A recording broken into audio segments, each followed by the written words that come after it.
오늘은 성막덮개 예수님의 구원은 경이롭다는 주제로 함께 말씀 나눌까 합니다. 우린 지금 성막을 몇 주째 함께 살펴보고 있죠. 성막 사진 한번 띄워줄까요? 저가 이스라엘 진영 가운데 있는 성막의 모습이란 말이죠. 우리가 성막의 세세한 내용까지 알아야 될 이유가 뭘까요? 왜 이렇게 성막의 세세한 부분까지 우리가 살펴야 하는 겁니까?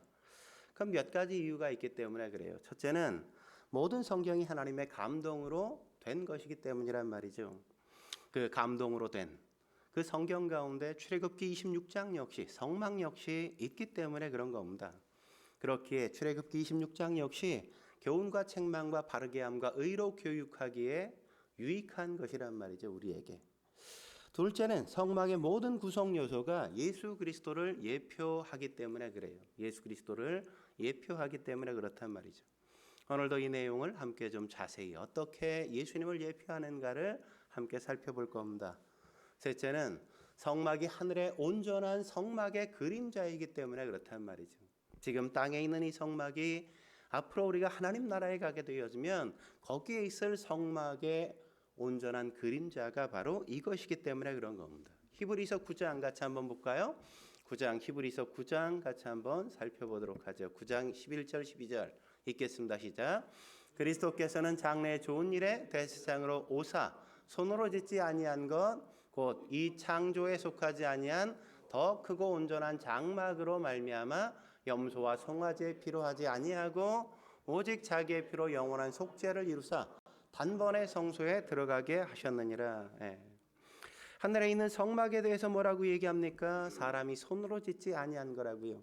창조에 속하지 아니한 것. 그러니까 이 땅의 것이 아니라 저 천성의 것. 거기에 뭐가 있어요? 하나님의 장막이 있다고요. 성막이 따로 있다고요. 그것을 모형으로 해서 이 땅에 지은 게 성막이란 말이죠. 우리는 다 하나님 나라에 들어갈 겁니다. 그 나라에 가서 우리가 그 성막이 얼마나 화려하고 아름다운지 우리가 함께 보게 될 거란 말이죠. 그걸 살피는 이유는 지금 우리가 그것이 의미하는 게 무엇인지를 여기서 잠깐 맛보는 것에 불과한 거란 말이죠. 우리가 오늘부터 살필 출애굽기 26장은 세 가지로 요약할 수 있어요. 첫째 부분은 성막의 외부에 대한 것으로 네 겹의 덮개에 대해서 우리가 오늘 함께 살펴볼 겁니다. 그리고 둘째 내용은 성막의 이 틀에 대한 것으로 48개의 널판으로 이 틀이 구성되어 있고 거기에 기둥들이 함께 서 있는 걸 우리가 다음번에 함께 살피게 될 것이고, 마지막 성막의 부분 가운데는 성막에 쓰이는 두 개의 휘장, 두 개 앞에 들어가는 입구에 있는 휘장과 성소와 지성소를 함께 나누는 그 휘장에 대해서 우리가 함께 살펴보게 될 겁니다. 오늘은 성막의 본체를 넘는 네 개의 덮개가 어떻게 예수 그리스도를 보여주는지, 예수 그리스도의 어떤 메시지를 담고 있는지 우리가 함께 살펴보게 될 겁니다. 그렇다면 성막의 덮개가 보여주는 예수님에 대한 메시지 뭘까요? 성막의 덮개가 보여주는 예수님에 대한 메시지 뭘까요? 첫째는 예수님의 속성이 무엇인지를 우리에게 보여준단 말이죠. 여러분, 성막의 본체를 덮는 네 겹의 덮개 중 가장 안쪽에 있는 덮개가 바로 이 세마포 덮개라는 겁니다. 1절에 그렇게 얘기하는 걸 우리가 볼 수 있죠. 1절 같이 한번 읽어볼까요? 읽겠습니다. 시작. 너는 성막을 만들되 가늘게 꼰 배실과 청색과 자색과 홍색 실로 그룹을 정교하게 수놓은 10폭의 휘장을 만들지니. 세마포 덮개를 어떻게 만들라고 이야기하죠? 가늘게 꼰 배실, 그러니까 하얀 세마포, 배실이니까 흰색의 세마포에 청색, 자색, 홍색 실로 수를 놓는데 뭘 수놓아요? 그룹을 수놓게 만들었단 말이죠. 그게 바로 이것입니다. 한번 사진으로 보여줄까요? 이 맨 안쪽에 있는 그것을 완성하면 저런 모습이 된 거예요. 안쪽에, 가장 안쪽에 친 세마포 덮개가 저런 모양이란 말이죠. 그렇다면 이 네 가지의 색깔이 가진 의미는 뭘까요? 이 네 가지의 색이 가진 의미가 뭘까요? 세마포에 새긴 흰색은 그리스도의 인성을 상징할 뿐만 아니라 그리스도의 무죄성과 순결성과 의로우심을 상징적으로 보여주는 겁니다. 그래서 예수님이 이 땅에 오실 때 어떻게 하셨어요? 동정녀에게 잉태하셨단 말이죠. 그것을 인카네이션 하셔서 그분께서 완전한 인간으로 이 땅에 오셨다는 걸 그렇게 의미하고 보여주는 게 바로 이 흰색이란 말이죠. 두 번째, 청색은 무엇을 의미할까요? 그리스도의 신성을 상징할 뿐만 아니라 그리스도의 기원이 이 땅이 아니라 저 하늘이라는 걸 의미할 뿐만 아니라 하나님께로부터 그분께서 오셨다는 걸 이 청색이 상징적으로 보여주는 거예요. 청색이 무슨 색이에요? 하늘색이잖아요. 하늘에서 온 하늘색. 그럼 자색은 무엇을 의미할까요? 자색은 그리스도의 왕적인 권위를 상징적으로 보여줄 뿐만 아니라 그리스도의 영광스러움을 보여주는 겁니다. 그래서 옛날에 자색의 옷을 입는 사람은 누구였어요? 왕이었다고요. 왕밖에 못 입어. 고귀한 사람만. 감히 자색으로 옷을 해 입었다. 그건 반역인 거예요. 반역인 거. 그러니까 하나님이 왕이시라는 거죠. 만유의 주가 되시고 만왕의 왕이시라는 걸 저 자색으로 함께 보여주고 그분의 영광스러움을 상징적으로 나타내는 겁니다. 홍색은 뭘 의미할까요? 그리스도의 순환과 고난을 상징할 뿐만 아니라 그리스도께서 이 땅에 오셔서 당신이 희생하실 것을 우리에게 보여준단 말이죠.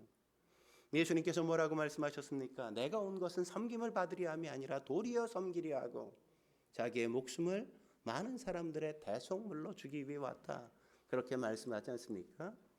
예수님은 이 땅을 살아가시면서 그렇게 고난을 당하시고 고통을 받으셨단 말이죠. 이렇게 그냥 어떤 하나의 색깔로 예수님을 온전히 다 설명할 수 없기 때문에 다양한 색깔로 예수님의 온전한 모습을 상징적으로 이렇게 보여주는 겁니다. 그런데 이런 세계 신학은 성막에만 존재하는 게 아니란 말이죠. 사복음서 역시 이 네 가지의 색깔로 이루어졌다는 걸 아십니까? 첫 번째가 뭐냐? 그리스도의 인성을 상징하는 흰색. 이 흰색이 상징하는 복음서가 뭐냐면 누가복음이에요. 그래서 그리스도의 인성을 상징하기 때문에 동물로 이야기하면 에스겔서 같은 데 보면 사람의 복음이다. 이렇게 사람 복음이다. 이렇게 되어 있단 말이죠. 청색이 상징하는 그리스도의 신성을 상징하는 성경이 뭡니까? 요한복음이란 말이죠. 그리고 이 요한복음은 하늘을 창공을 나르는 창공의 주인 독수리로 상징된단 말이에요. 동물로 말하면. 그러면 자색, 그리스도의 왕적인 권위를 상징하는 성경이 뭘까요? 사구복음서에서 마태복음이 바로 그리스도의 왕권을 중심으로 기록해 놓았다는 걸 우리가 성경을 읽으면서 확인할 수 있다고요. 왕, 동물로 말하면 뭐가 밀림의 왕입니까? 사자잖아요. 사자. 그래서 사자복음이 마태복음을 사자복음이다 이렇게 얘기하는 겁니다. 그리고 그리스도의 고난, 이 홍색이 상징하는 건 바로 마가복음이라고요. 마가복음. 고난당하신 예수 그리스도를 중심으로 이 복음서가 기록되어져 있단 말이에요. 그리고 이 마가복음을 나타내는 동물은 뭐냐? 소예요. 소가 태어나서 그냥 죽을 때까지 일만 하다가 가잖아요. 그죠? 그래서 소 복음이 바로 이 마가복음이라고 우리가 이야기하는 겁니다. 이렇게 네 가지의 석은 그리스도의 네 가지의 속성을 드러내고 그런 속성은 복음서, 사복음서가 그렇게 자세하게 예수님이 어떤 분이신지를 우리에게 풍성하게 온전하게 보여주는 거란 말이죠. 근데 여기서 우리가 그런 예수님 왕이시요 완전한 인간이실 뿐만 아니라 그분께서 이 땅에 오신 참된 신이시고 우리를 위하여 고난당하신 그분이라는 걸 우리에게 더 확실하게 보여주는 내용이 어떤 겁니까? 오늘 본문에 보면 그런 분을 섬기는 그룹들을 수놓게 만들지 않았습니까? 여러분 천사들은 그냥 다 동일한 천사가 아니에요. 사역을 하는 일의 내용으로 그 천사를 네 그룹으로 나누어서 성경은 이야기하죠. 스랍, 그룹, 가브리엘, 미가엘 이렇게 네 그룹으로 나눠집니다. 스랍은 어떤 역할을 하냐? 스랍은 하나님의 보좌 주위에서 하나님을 찬양할 뿐만 아니라 하나님을 섬기는 겁니다. 마치 우리 용선 집사가 찬양대와 함께 여기서 예배로 섬기는 것처럼 스랍은 바로 그런 역할, 가장 가까이에서 하나님을 찬양하고 예배하며 하나님과 사람 사이를 화목해 만들고 화해시키는 역할을 하는 게 바로 스라비하는 역할이란 말이죠. 두 번째 그룹은 그룹이에요. 그룹은 하나님의 거룩과 영광을 수호한단 말이죠. 여러분, 에덴 동산에서 인간을 쫓아내고 범죄하고 쫓아냈을 때 누구로 그것을 지키게 했죠? 생명나무를 그룹을 통해 인간이 다가오지 못하도록 하나님께서 그룹을 세워서 지키게 만들었다고요. 그러니까 그룹의 역할은 뭐냐? 하나님의 거룩함을 지키고 하나님의 영광을 수호하는 거예요. 그게 바로 그룹이 하는 역할이란 말이죠. 한마디로 말하면 보디가드, 보디가드와 같은 존재, 그룹. 가브리엘은 하나님의 계시를 전달하고 계시를 해석해주는. 그래서 마리아가 잉태했다는 소식을 이 가브리엘이 와서 전하잖아요, 그죠? 가브리엘이 와서 전한다고요. 미가엘은 누구냐? 천사장이에요. 천사들의 가장 높은 지위에 있는 장, 미가엘. 그는 이스라엘의 대적을 대적할 뿐만 아니라 악한 영들, 사단의 권세 아래에 있는 모든 악한 영들을 대적하고 대항하여 싸우는 역할을 하는 게 미가엘이라는 천사장인 겁니다. 그런데 오늘 본문에 보면 이런 천사 그룹 가운데 성막엔 그룹이 날개를 펴고 성소와 지성소에서 하나님을 섬기는 제사장들을 주의 깊게 살피고 있는 걸 이렇게 수놓게 만들었다고 이야기하는 것 아닙니까? 사진 한번 띄워주실까요? 그래서 보면 저런 모습으로 이렇게 안쪽을 그룹이라는 천사가 다 살펴보고 있단 말이죠. 이건 하나님을 섬기는 제사장들의 일거수일투족을 살필 뿐만 아니라 그들을 동시에 보호한다는 의미 역시 여기에 담겨 있는 내용이란 말이죠. 하나님은 천사를 통해서 그리스도의 구원 사역을 이루시는 뿐만 아니라 도와드릴 뿐만 아니라 그렇게 구원받은 성도들을 이 땅에서 보호하고 지키는 역할을 하나님께서 천사를 통해 하신다는 걸 말씀하는 겁니다. 그게 바로 하나님의 영광이라는 의미예요. 당신의 백성을 구원하고 당신의 백성을 지킴으로 하나님은 하나님 되심을 세상 가운데 드러내시는 거란 말이죠. 그래서 히브리서 1장 14절에 뭐라고 얘기합니까? 같이 읽어볼까요? 시작. 모든 천사들은 섬기는 영으로서 구원받을 상속자들을 위하여 섬기라고 보내심이 아니냐. 여러분 여기서 잘 보십시오. 여기서 구원받을 상속자들이라고 얘기하죠. 제가 지난주에 구원이라는 건 3단계가 있다고 얘기하지 않았습니까? 칭의적인 구원, 성화적인 구원, 영화적인 구원. 우리가 예수님을 구세주와 주님으로 믿는 건 칭의적인 시작하는 구원의 시작에 불과한 것이라고 말했죠. 그것을 끊임없이 고백하고 주님이 나의 인생의 주인입니다라는 고백하는 게 성화적인 구원이요. 그리고 마침내 주님이 재림하실 때 우리의 몸이 영화롭게 되는 걸 영화적 구원이라고 말씀드리지 않았습니까? 그러니까 구원을 시작하는 단계에서 영화의 단계까지 구원받을 상속자들, 구원하셔서 마침내 구원하실 그 모든 당신의 백성들을 위하여 섬기라고 보내진 존재가 뭐라고요? 천사라고요. 천사들. 다윗 시편 33편 6절과 7절에도 그렇게 이야기하는 걸 우리가 다시금 확인할 수 있죠. 같이 읽어보겠습니다. 시작. 이 곤고한 자가 부르짖음에 여호와께서 들으시고 그의 모든 환난에서 구원하셨도다. 여호와의 천사가 주를 경외하는 자를 둘러 진치고 그들을 건지시는도다.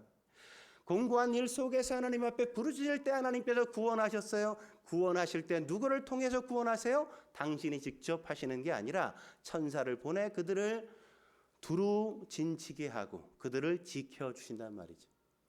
저희가 우리 하율이 생각이 났어요. 하율이가 사고 날 때 아니 차가 와가지고 사람은 어린아이를 봤는데 아이가 날아갔는데 하율이가 저 정도밖에 안 다친 게 얼마나 감사했는지.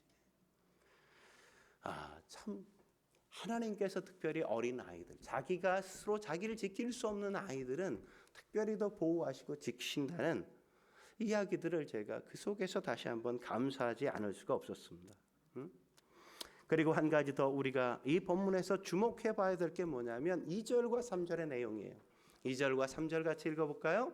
시작. 매 폭의 길이는 28규빗, 너비는 4규빗으로 각 폭의 장단을 길게 하고 그 휘장 5폭을 서로 연결하여 다른 5폭도 서로 연결하고. 제가 한마디로 이야기하면 10폭의 세마폭을 이렇게 10폭을 만들어서 그것을 또다시 5개씩 또 연결을 하는 거예요. 그리고 그렇게 되면 5개가 2개잖아요. 그죠? 10폭이니까. 그리고 마지막에 그것을 또 이렇게 2개를 연결 짓는 겁니다. 그래서 완성된 그림이 어떤 거예요? 저렇게 완성된 거예요. 왜 그렇게 나눠지는 걸 연결하게 했을까요? 왜냐하면 광야에서 걷고 또 옮겨야 되고 또 이동해야 되니까 저걸 하나로 묶으면 누구도 저걸 들고 이동시킬 수 없거든요. 광야에서. 그러니까 저걸 조각조각 나누어서 합체하고 또 연결하고 연결해서 또 만들고, 이동할 땐 다 저걸 걷어서 맡은 사람들이 그것을 갖고 이동할 수 있게 편의상 그렇게 만들게 하신 거란 말이죠. 근데 여기서 중요한 단어가 뭡니까? 연결하고 연결하고라는 단어가 여러분 성경을 자세히 읽어보면 반복되는 걸 우리가 확인할 수 있죠. 그렇게 연결했더니 아까 사진 다시 한번 띄워주면 저렇게 천사들이 완전히 함께 연결돼서 하나님의 하나님 되심을 찬양하고 경배하며 하나님의 하나님 되심을 드러내는 것 아니겠어요? 이건 단순히 그룹들만 그렇게 하는 게 아니라 모든 하나님의 백성들 역시 서로 연결되어야 하나님의 하나님 되심을 드러낼 수 있다는 메시지 역시 여기에 담고 있는 거란 말이죠. 그렇기 때문에 우리는 온전한 성막으로 그리스도의 몸으로 우리가 연결되지 아니하면 하나님은 그곳에 임재하시거나 그곳에서 영광 받으실 수 없단 말이죠.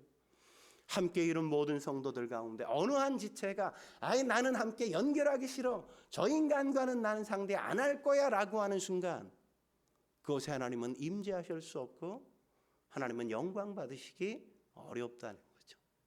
그러므로 사랑하는 성도 여러분, 우리가 서로 함께 마음을 모아 서로를 향하여 마음을 열고 나누면서 하나 될 수 있어야만 합니다. 바울이 뭐라고 이야기합니까? 그래서 에베소 2장 21절과 22절에 이렇게 말씀하는 걸 우리가 볼 수 있죠.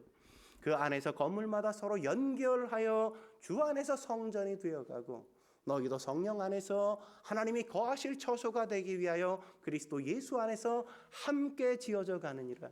할렐루야. 우리는 한 사람이 그냥 성장하는 게 아니에요. 한 사람이 교회가 될 수 없다고요. 두 사람도 교회가 될 수 없습니다. 우리가 다 함께 모여 연결될 때 비로소 우리는 하나님의 교회의 다움을 회복하고 세상 가운데 하나님의 영광을 드러낼 수 있는 겁니다. 교회에 다툼이 있어요. 갈등이 있어요. 서로를 비난하고 비판해요. 비방하는 일들이 있어요. 그래서는 결코 하나님의 영광이 교회 가운데 드러날 수 없다고요.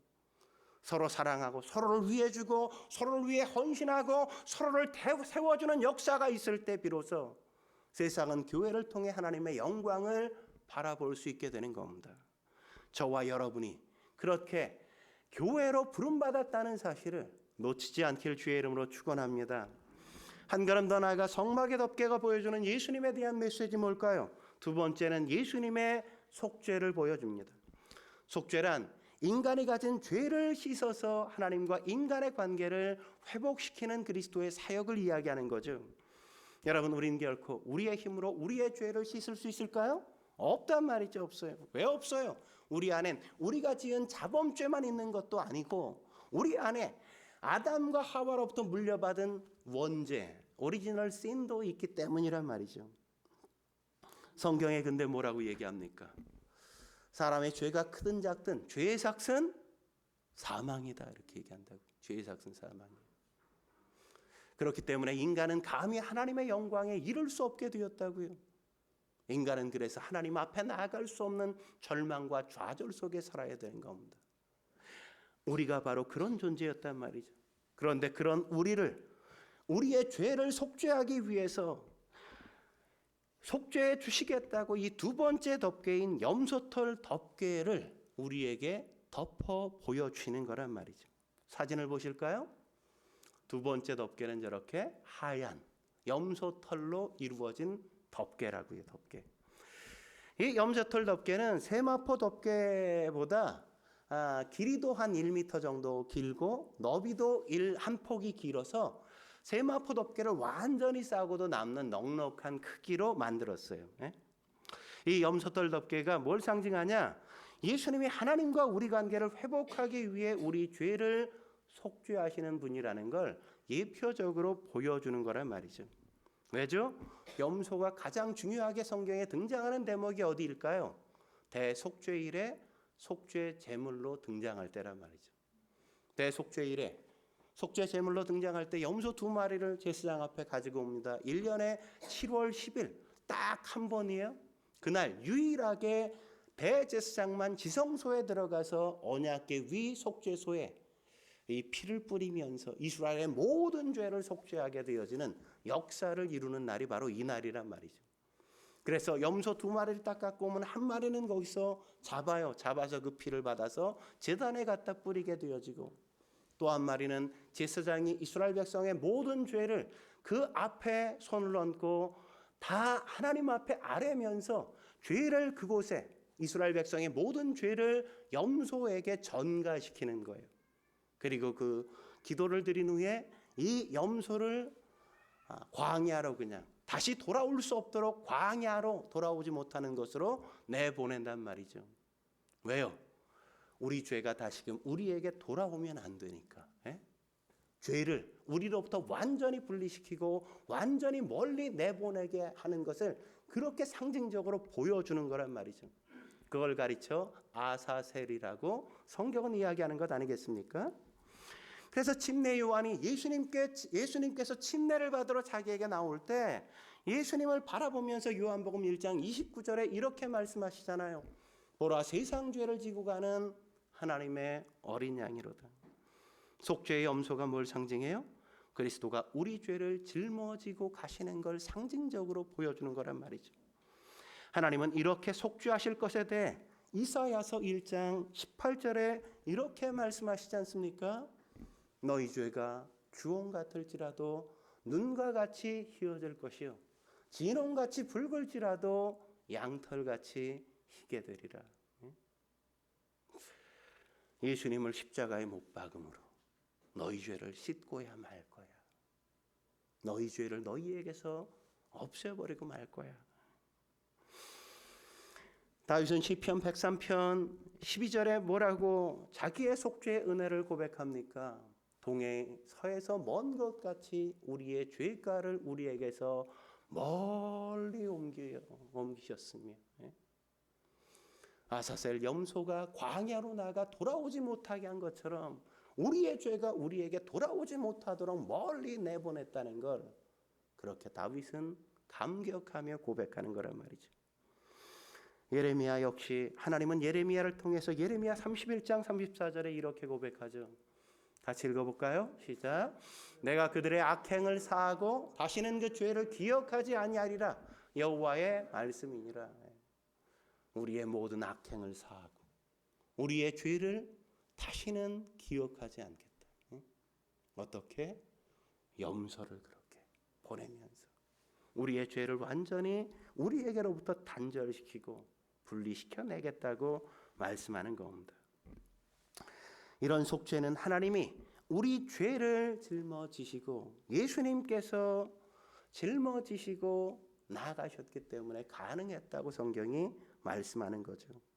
그러므로 우린 염소털 덮개를 볼 때마다 예수님을 떠올려야 하고 예수님을 떠올릴 때마다 우리는 그분께서 우리의 죄를 담당하셨다는 것, 우리의 죄를 짊어지셨다는 생각을 하면서 내가 어떻게 살아야 할지 다시 한번 진지하게 고민해야 한단 말이죠. 세 번째, 한 걸음 더 나아가 성막의 덮개가 보여주는 예수님에 대한 메시지, 예수님의 대형을 보여준단 말이죠. 여기서 대형이라는 말은 대신 형벌을 받는다 이런 거죠. 예수님께서 우리를 대신해 형벌을 받으시는 걸 이야기하는 겁니다. 그걸 보여주는 게 세 번째 덮개인 순양의 가죽 덮개란 말이죠. 그런데 이 덮개는 하나의 가공 과정을 거쳐야 한다고 이야기하지 않습니까? 14절 전반절 같이 한번 볼까요? 14절 붉은 물들인 순양의 가죽으로 막의 덮개를 만들고, 그죠? 순양의 가죽을 어떻게 하라고요? 붉게 물들여야 된다 이렇게. 순장의 가죽 덮개는 비록 안에 있어서 보이지 않지만 성막을 보호하는 역할을 한단 말이에요. 그러니까 안에는 세마포잖아요. 그 다음에 염소털이잖아요. 그러니까 그거는 밖에서 비가 오면 그냥 다 젖어버리죠, 그죠? 그러니까 안에 뭐가 가죽으로 덮어야 돼. 그게 바로 순양의 가죽으로 덮은 거란 말이에요. 1차적으로. 붉게 물들인. 그러니까 예수님의 피 안에 있을 때 우리가 보호받고 안전할 수 있다는 걸 얘기하는 거죠. 이 순양의 가죽 덮개가 예표하는 건 예수님이 우리를 대신해 형벌을 받아 십자가에 달려 돌아가실 것을, 피 흘리실 것을 보여주는 겁니다. 여러분, 사실 이건 역사 속에 처음 있는 예표가 아니죠. 아담과 하와가 범죄한 직후에 어떻게 했습니까? 자기가 벗었음을 깨닫고 무화과 나무 잎을 막 따가지고 치마를 해서 입었어요. 옷을 해서. 근데 햇빛이 그냥 쬐니까 조금 지나니까 이게 다 그냥 부서지고 다시 자기의 수치가 드러난단 말이죠. 인간이 하는 짓이 다 그렇지 않습니까? 금방 말라 사라진다고요. 순간적인 걸 모면하기 위해서 무언가를 저지르지만 그게 다 들통이 나버리는 게 인간이 행동하는 행동 아니에요? 얼마나 당혹스러워요. 난처해요. 그래서 하나님이 어떻게 하셨어요?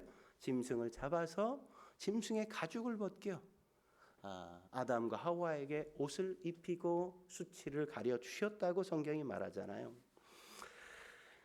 그 짐승은 아담과 하와의 죄를 가리기 위한 대신 형벌을 받아 죽임을 당한 것이란 말이죠. 아담이 자신의 죄로 죽어야 하는데 그 짐승이 대신 형벌을 받아 죽게 된 거란 말이죠.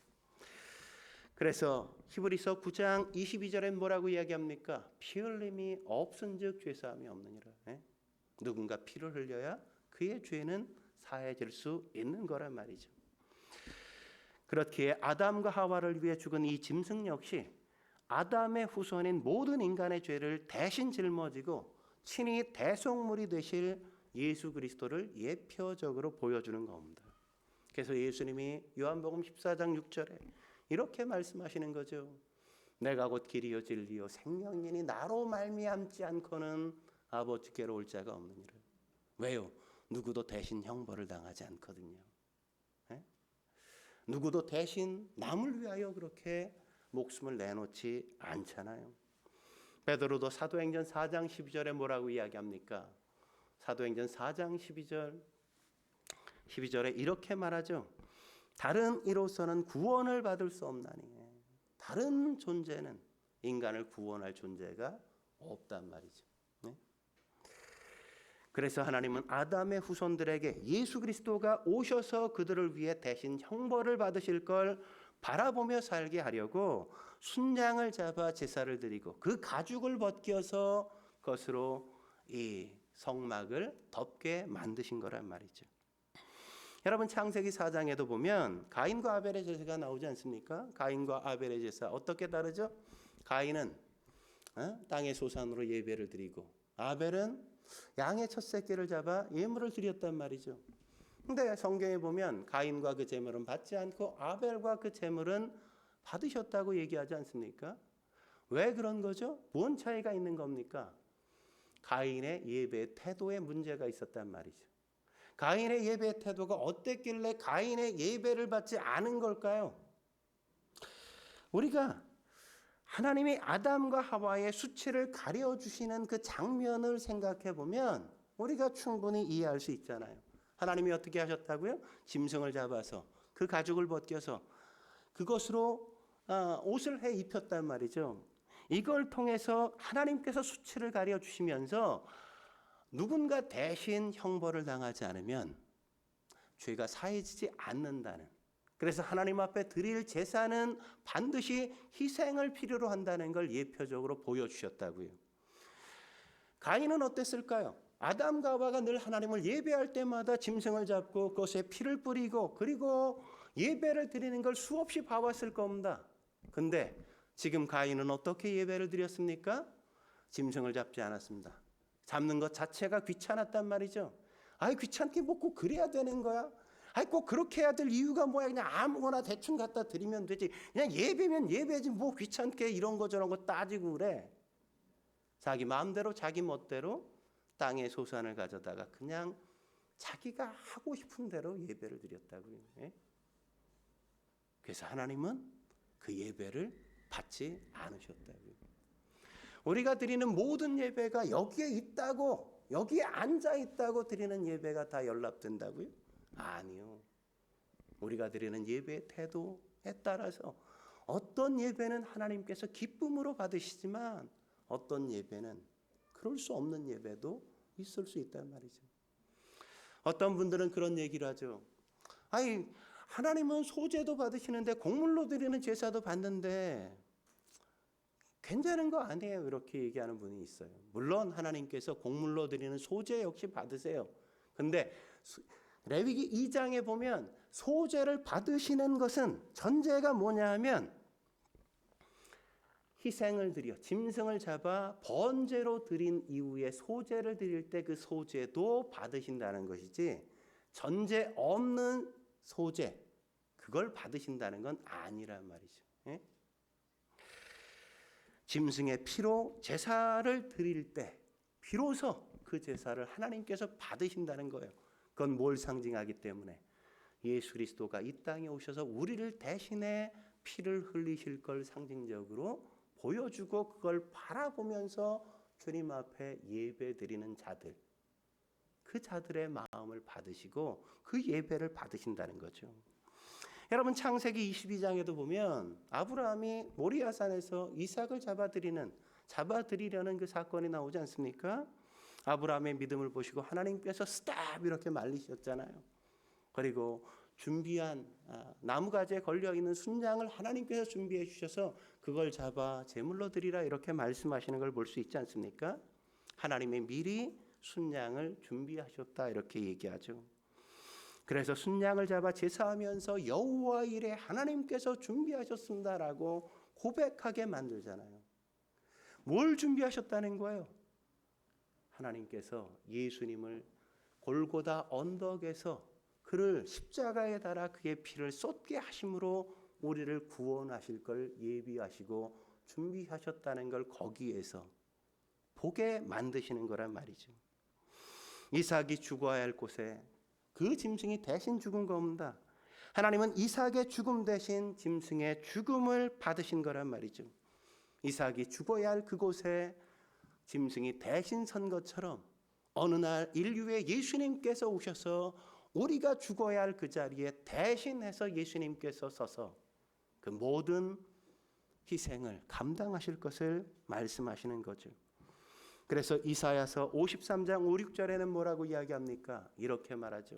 같이 읽어보겠습니다. 시작.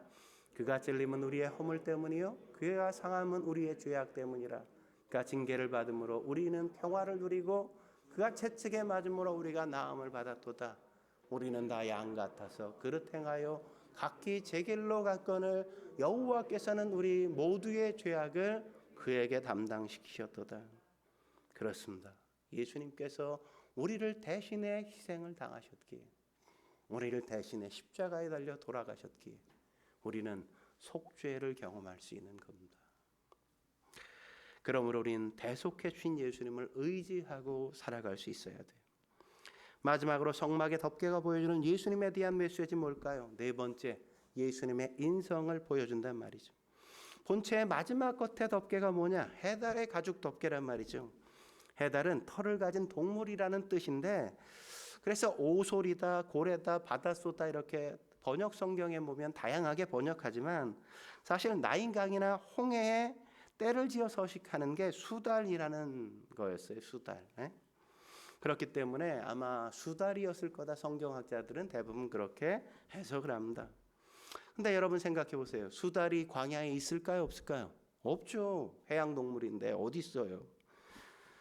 근데 아마 이 수달의 가죽을 이스라엘 백성들이 가질 수 있었던 건 출애굽할 당시 광야로 나오면서 앞으로 우리가 살아갈 때 신발을 만들어 신으려면 이 수달 가죽이 필요할 거야. 그래서 아마 수달 가죽들을 막 챙겨온 거예요. 네? 그럴 가능성이 제일 크단 말이죠. 여러분 성막의 외부를 감싸는 한번 사진 보여줄까요?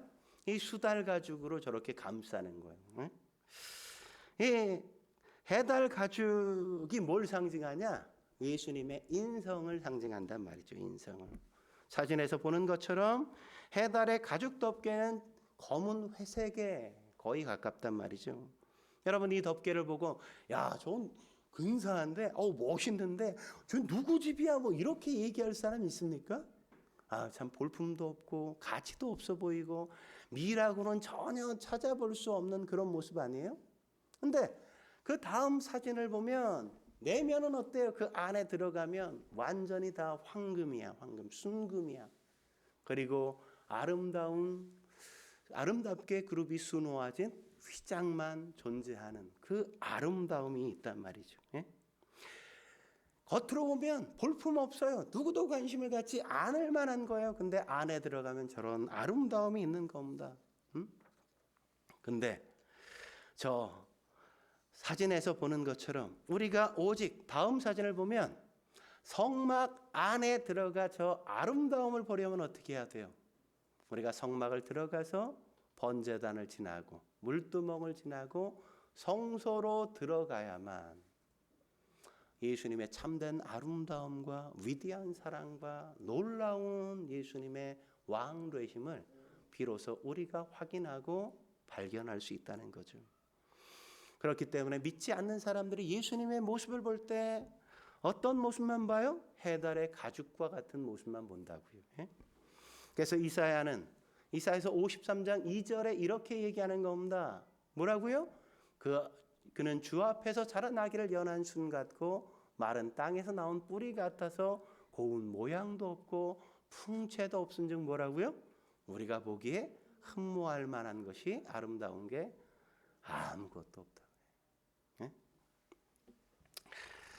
사람들이 예수님을 보고 뭐라고 얘기합니까? 이렇게 얘기하죠. 마태복음 13장 55절 56절에 보면 얘는 그 목수의 아들이 아니냐. 야, 목수의 자식이 뭐 볼 게 있다고. 이렇게 얘기했단 말이에요. 예수님을 보고. 뭘 봤기 때문에 예수님을 잘 못 봤어요? 외모만 봤기 때문에. 외모만. 요한복음 1장 10절과 11절에 이렇게 말하죠. 그러니까 세상에 계셨으며 세상은 그로 말미암아 지은 바 되었을 때 세상이 그를 알지도 못하였고 자기 땅에 오매 자기 백성이 영접하지도 아니하였으나. 왜 영접하지 않았어요? 겉모습만 보고 외모만 보고 뭐 저런 게 무슨 최소한 뭐 왕궁에서는 났어야지 뭐. 최소한 자색 옷은 입었어야지 뭐. 근데 겉모습은 그렇지 않았거든요. 주님을 알지도 못하고 그래서 영접하지 않고 왕이 오셨는데 그분을 십자가에 못 박을 수밖에 없었단 말이죠. 예수님이 그렇게 인류를 구속하시는 방법이 그들에게는 미련하게 보였어요. 꺼리끼게 보였다고요. 그래서 바울이 고린도전서 1장 18절에 그렇게 말하지 않습니까? 십자가의 도가 멸망하는 자들에게는 미련한 것이요 구원받는 우리에게는 하나님의 능력이라. 멸망하는 사람들, 예수를 모르는 사람들에겐 그게 미련하게 보여. 아니 그냥 한 번에 그냥 싹 구원해 버리면 그 삶이 얼마나 아름답고 멋있는지 한번 딱 보여주면 안을 그냥 확 보여주면 믿을 텐데 왜 저렇게 했을까? 이렇게 미련 많네.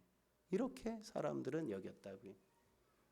그러나 믿는 사람들에겐 뭐라고요? 그게 능력이라고요. 십자가가. 예수님의 이 구원의 복음을 믿고 죄를 회개하고 은혜의 보좌 앞에 나아가는 자만이 이 복음의 보배로움을 비로소 깨닫게 되는 겁니다. 이 놀라운 복음을 아는 자들, 그들만이 감춰진 보화를 발견하고 그 보화를 얻기 위해 그 땅을 내가 사겠다고 할 수 있는 거란 말이죠. 이건 교회 역시 마찬가지죠. 믿지 않는 사람들이 교회를 볼 때는 뭐라고 얘기하겠어요? 물론 뭐 저 사랑의 교회처럼 그냥 바벨탑처럼 큰 교회를 보면 와 교회가 엄청나네 이러겠지만 대부분의 작은 교회를 보면 에이 월세나 똑바로 내고 살아 뭐 이러지 않겠습니까? 별 볼 일 없고 볼품 없고. 그러나 믿는 사람들에겐 교회가 어떤 곳이에요? 하나님의 임재가 있고 하나님의 생명의 말씀이 선포되어지고 죽은 영혼이 예수님을 만나 거듭나는 놀라운 역사의 장이 바로 이 교회란 말이죠. 성도들 역시 마찬가지란 말이죠. 믿지 않는 사람들의 눈으로 볼 땐 세상 사람들보다 나은 게 별로 없어 보인단 말이에요. 그들과 같아 보인단 말이죠. 하지만 믿음의 눈으로 볼 때 그들은 모두 다 예수님의 핏값으로 사신 고귀한 존재일 뿐만 아니라 만왕의 왕이요 만유의 주가 되시는 하나님이 넌 내 아들이야 내 딸이라고 말하는 고귀한 존재들이란 말이죠. 그렇게 하나님의 자녀된 우리가 어떻게 살아야 돼요? 신발을 신기 위해 애굽에서 가져온 해달 가죽이라도 하나님 앞에 드려 나도 함께 성막을 지어야 되겠다고 드리는 존재로 살아야 한단 말이죠. 그럴 때 어떤 일이 일어날까요? 신명기 8장 4절 마지막으로 같이 한번 읽어볼까요? 같이 읽겠습니다. 시작. 이 40년 동안에 내 의복이 헤어지지 아니하였고 내 발이 부르트지 아니하였느니라. 할렐루야.